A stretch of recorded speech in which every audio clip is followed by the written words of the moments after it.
कैसे हो आप सभी प्यारे बच्चों।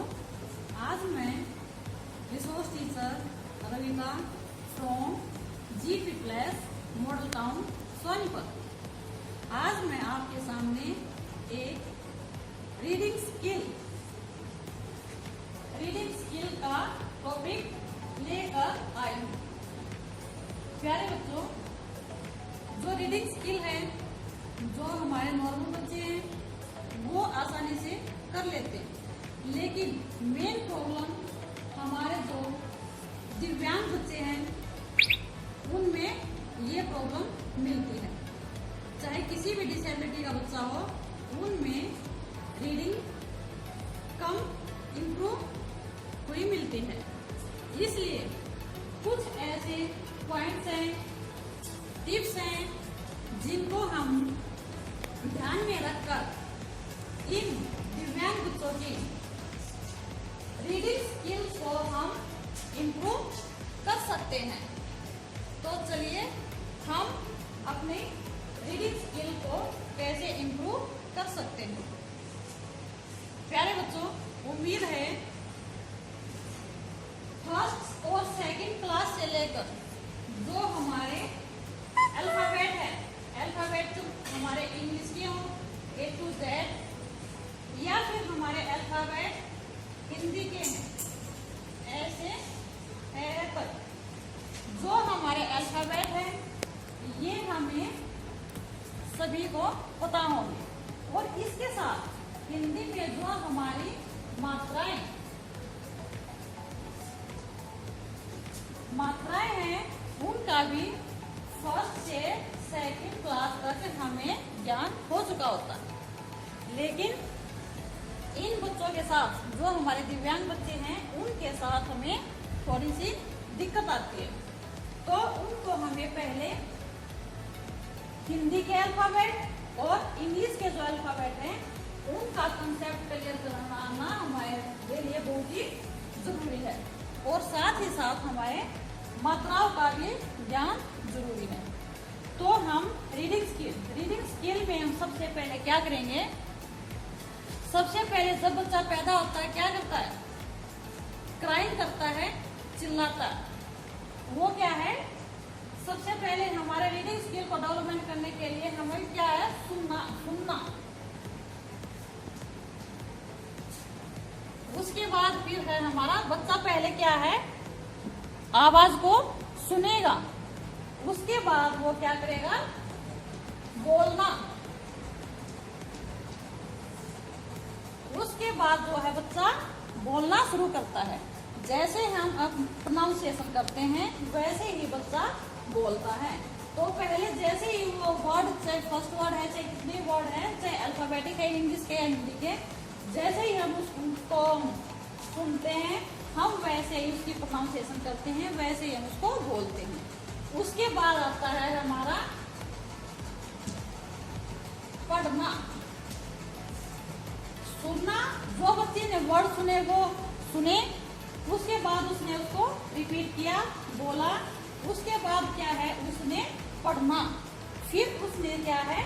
जो भी वर्ड है उसने पढ़ने स्टार्ट किए।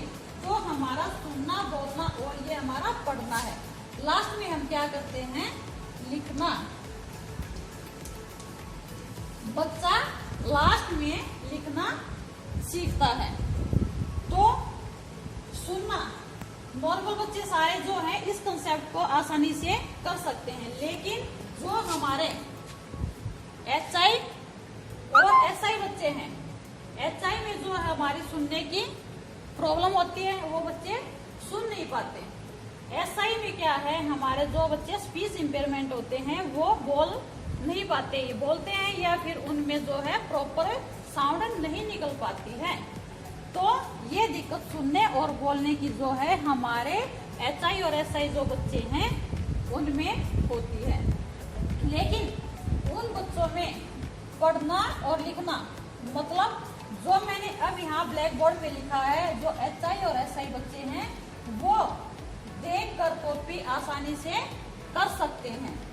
ब्लैक बोर्ड पे मैम ने जो कुछ लिखा, HI और SI बच्चा फटाक से उसकी कॉपी कर लेता है और लिख लेता है, तो ये स्किल उनमें इम्प्रूव होती है।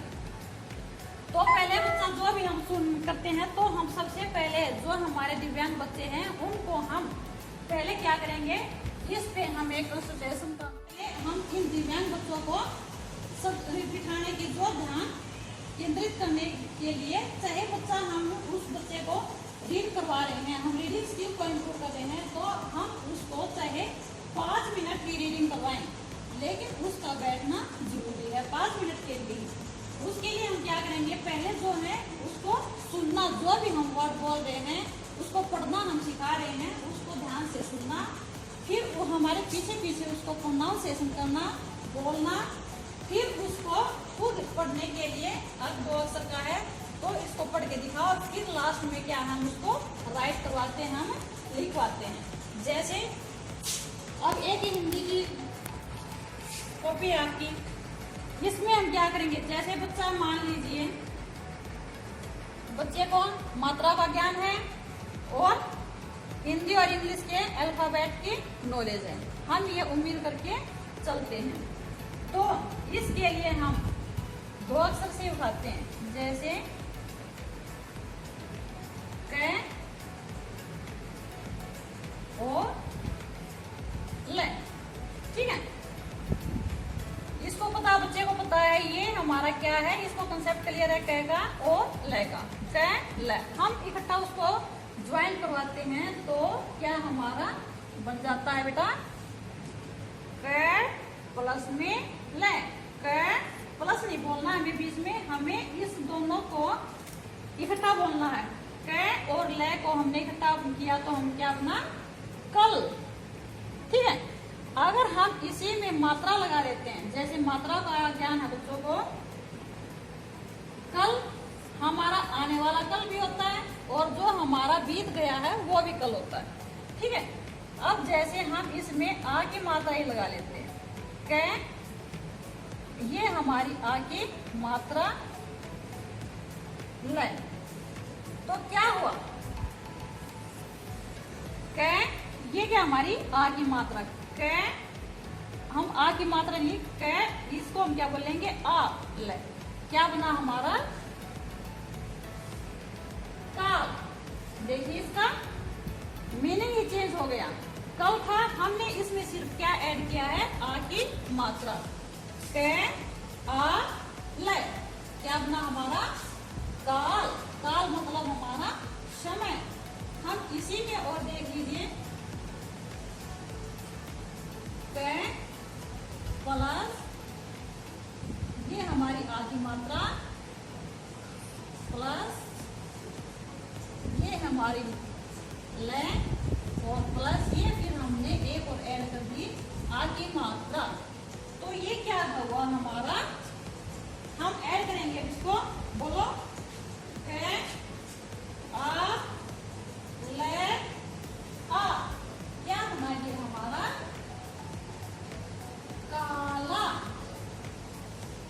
अब काला क्या हुआ, सेम अल्फाबेट है, सेम, सिर्फ हमने मात्रा का हेर फेर किया है, हमने इसमें मात्रा बढ़ा दी है। कल था, इसके हमने यहाँ पे मात्रा लगा दी आ की, तो काल बन गया। इसके बाद हमने एक और मात्रा लगा दी, तो क्या हुआ हमारा क आ ल आ, काला। तो क्या बना हमारा, ये क्या है, कलर बन गया है, ब्लैक कलर, काला, ठीक है।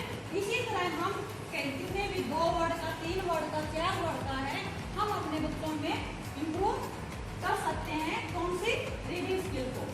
चाहे वो बच्चा डेली का एक वर्ड बोलना सीखता है, पढ़ना सीखता है, तो इस बच्चे को उसका कंसेप्ट क्लियर है, तो हम उसी पे फोकस करेंगे।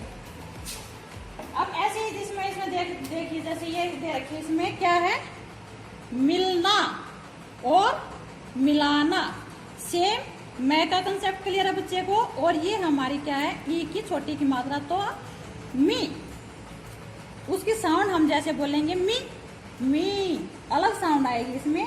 छोटी ई जो होती है उसकी हमें कम साउंड लगती है, बड़ी में ज्यादा, तो उसमें हम क्या करेंगे, मी, मी ल, मिल। इसी में हमने आ की मात्रा ऐड कर दी, मैं, ई ल न, मिलन मतलब मिलना। मैं, ई, ले, ने, और इसमें क्या ऐड किया हमने, आ की मात्रा, मिलना।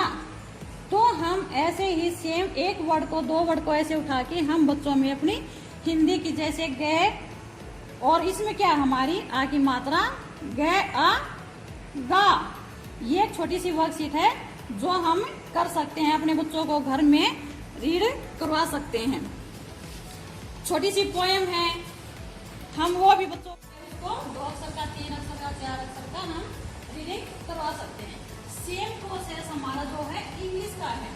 इंग्लिश रीडिंग करते हुए हमें जैसे हमने हिंदी का किया है वैसे ही हम इंग्लिश का कर सकते हैं। उसके लिए क्या है, उसके लिए भी हमारे A to Z हमारे कैपिटल और स्मॉल इन दोनों अल्फाबेट की जो है नॉलेज बच्चे को होनी बहुत जरूरी है। और उसकी प्रोनाउंसिएशन भी, और इससे क्या बनता है, ए से क्या है, बी से क्या है, फोनिक, जो जिसको हम फोनिक वर्ड सेम साउंड बोलते हैं, वो उसके लिए हमारे उसकी नॉलेज कराना बच्चे को बहुत ही जरूरी है। तो ऐसे ही हम छोटे छोटे वर्ड हैं जैसे बच्चे को रीडिंग के लिए है। मान लीजिए एक सेम साउंड है, जैसे अलग अलग करेंगे, पी प्लस आई प्लस एन, हम इकट्ठा क्या करेंगे, इसको पी आई और एन, ये हमारा कैपिटल में है तो क्या बन गया हमारा पी आई एन, पिन। तो हम ऐसे करवा सकते हैं। स्मॉल में जैसे एन आई बी, एन आई बी। सेम साउंड के भी हम ले सकते हैं, एन आई बी, निब। तो हम ऐसे छोटे छोटे इंग्लिश में कर सकते हैं। फिर ऐसे सेम साउंड के वर्ड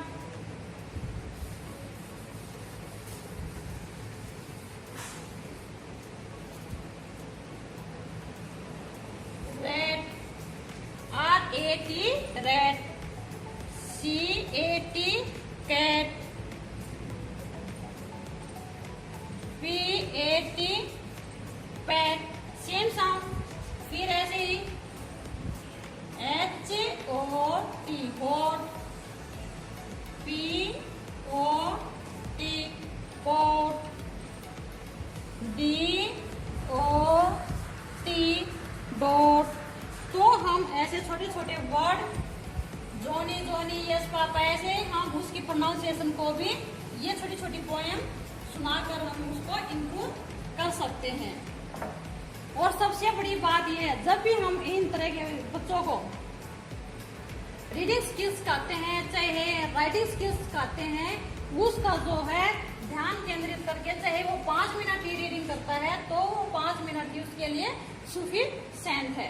और इन बच्चों के लिए जब भी हम रीडिंग या राइटिंग स्किल कुछ भी करवाते हैं तो उन बच्चों के इंटरेस्ट के अकॉर्डिंग उसकी जो है बुक्स, जैसे बच्चों को क्या है परियों की कहानी, पिक्चर, सुंदर सुंदर पिक्चर वाली, जिनमें कलरफुल पिक्चर होती है, ये कोई भी है, एनिमल्स की है, परियों की है, व्हीकल्स की है, जिससे बच्चा उसको देख भी सके। और जैसे अब इसी में देख लीजिए व्हीकल्स है, जैसे हमारा दिस इज ए कार, तो हम अलग अलग भी बच्चा स्टार्टिंग में जब पढ़ता है THIS दिस, हम इसको बताएंगे, बच्चा करेगा तो दीज बोलेगा, नहीं इसका क्या है प्रोनाउंसिएशन, इसकी क्या होगी हमारी THIS, क्या बना बेटा दिस। एक बार बताने के बाद उसको पता चल जाता है कि THIS है, तो ये हमारा क्या बनता है, दीज नहीं बनता, दिस बनता है। IS से क्या बना, is, A, CAR car, this is a car. तो सेम साउंड में बच्चा ऐसे ही बोलेगा, this is a car, this is, ऐसे हम सेम पे, दिस इज ए बस, this is a jeep, double E की साउंड है, जे डबल ई पी, जीप। तो हम ऐसे कलरफुल पिक्चर की, मंकी की है, लॉयन, ये एनिमल्स के हैं, बर्ड्स के हैं, हम इन बच्चों को ऐसे कलरफुल पिक्चर दिखाकर उसको जो है उसकी रीडिंग स्किल को इम्प्रूव कर सकते हैं। मैच करने के लिए ये क्या है, एप्पल है, तो एप्पल लिख दीजिए आप। एप्पल आपने है तो एप्पल हमने क्या पढ़ा था, ए फॉर एप्पल है, तो एप्पल कैसे बनते हैं, एप्पल की स्पेलिंग बताइए। तो छोटा सा ये एबीसी का सॉन्ग है, ये हम गा के बच्चों को, जोनी जोनी है जैसे, yes papa, eating sugar no पापा, ये जो राइम्स हैं, इन राइम्स से भी हम बच्चों को रीडिंग स्किल डेवलप कर सकते हैं। अब इनके लिए जो है, जो हमारे दिव्यांग बच्चे हैं, उनमें इस स्किल के लिए पहले हमें ध्यान से, हम किसी भी तरह, ये नहीं है कि जबरदस्ती है उसको ज्यादा से ज्यादा फोर्स करना है, ज्यादा देर तक पढ़ाना है, नहीं। बच्चा अपनी मर्जी से अगर 2 मिनट में बैठ के, 5 मिनट में बैठ के एक वर्ड, 2 लाइन, 1 लाइन आपने दे दी है, आज आपने इसको लिखो, जैसे जल भर, जल भर, ये वो आपने उसको सिखा दिया है, ठीक है। मग भर, तो उसको सेम साउंड के जो जितने भी वर्ड है ऐसे वो कर लेगा, तो उसमें उसका इंटरेस्ट क्लियर हो जाता है। सिर्फ 1 लाइन की उस बच्चे को कंसेप्ट क्लियर हुआ है। 2 अल्फाबेट का जोड़, 3 का, 4 का, मात्राओं का, हम ऐसे ही उसमें जो है इसकी रीडिंग स्किल को कमाल है। क्लास है, डेली लिविंग की जो आपकी स्किल है, जैसे आप स्कूल ओपन नहीं हो रहे हैं तो उस दौरान हम जो मदर हैं या फादर हैं, उन के दौरान छोटे छोटे जो एरियल स्किल हैं, जैसे बेटा आप किससे खा रहे हैं, ये क्या हमारा चम्मच से खाते हैं, ये क्या हमारा चम्मच, स्पून, साथ में हम इंग्लिश और साथ में हिंदी हम उसको डिक्टेट करके बोल के बता सकते हैं, ये हमारा स्पून है। एरिया छोटे छोटे काम है। हम इस सब्जी की, आप इस सब्जी किसकी पसंद करते हैं, आलू की, आलू, पोटैटो, तो हम ऐसे उसमें इम्प्रूव